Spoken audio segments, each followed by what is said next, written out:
Hi, everybody. Welcome to today's edition of Blockchain and Crypto with your host, Kyle Ellicott. It is Wednesday, November 10th, and we have a big rundown for you of what's happening in the industry. Let's kick it off.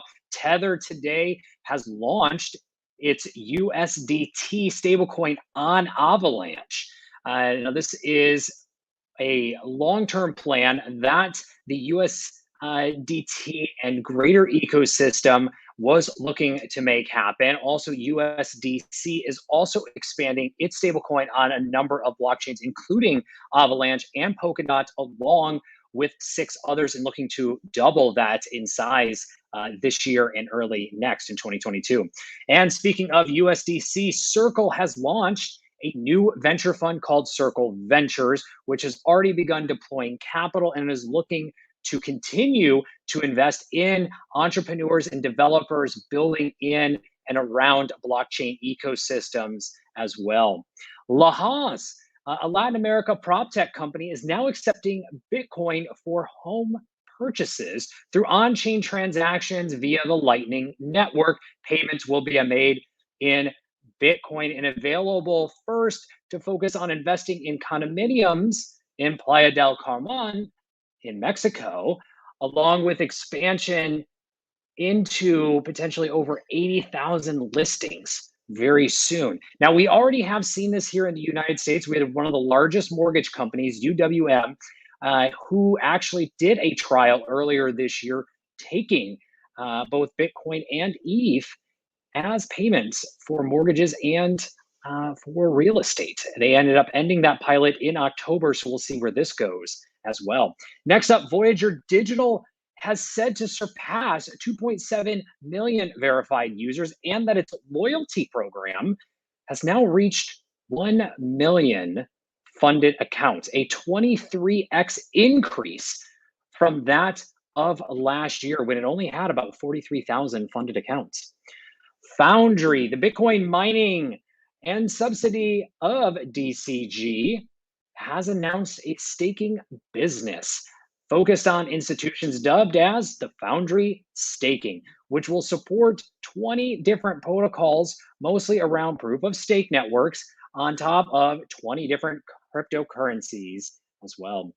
Standard Custody and Trust Company is said to be expanding its crypto offering to include Solana, giving institutional investors the ability to stake and custody the cryptocurrency. The University of Cambridge is developing the Cambridge Center for Carbon Credits, a new blockchain-based market for trading carbon credits that will support the reforestation projects to preserve biodiversity that the university and others in partnership are working on as well. So the center will look at how to purchase carbon credits and fund nature-based solutions as well. Now, the marketplace is also said to be built on the Tezos blockchain furthermore.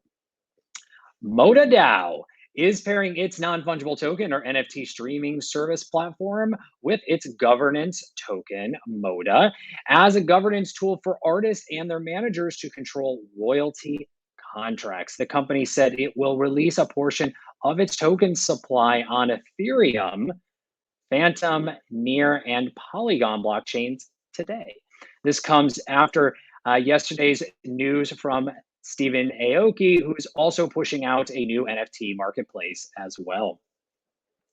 Ethereum Name Service, or ENS, is in the process of moving itself into a DAO, or a decentralized autonomous organization, starting with the widespread distribution of its ENS governance token. Sol says that it will become the first major government to enter the metaverse.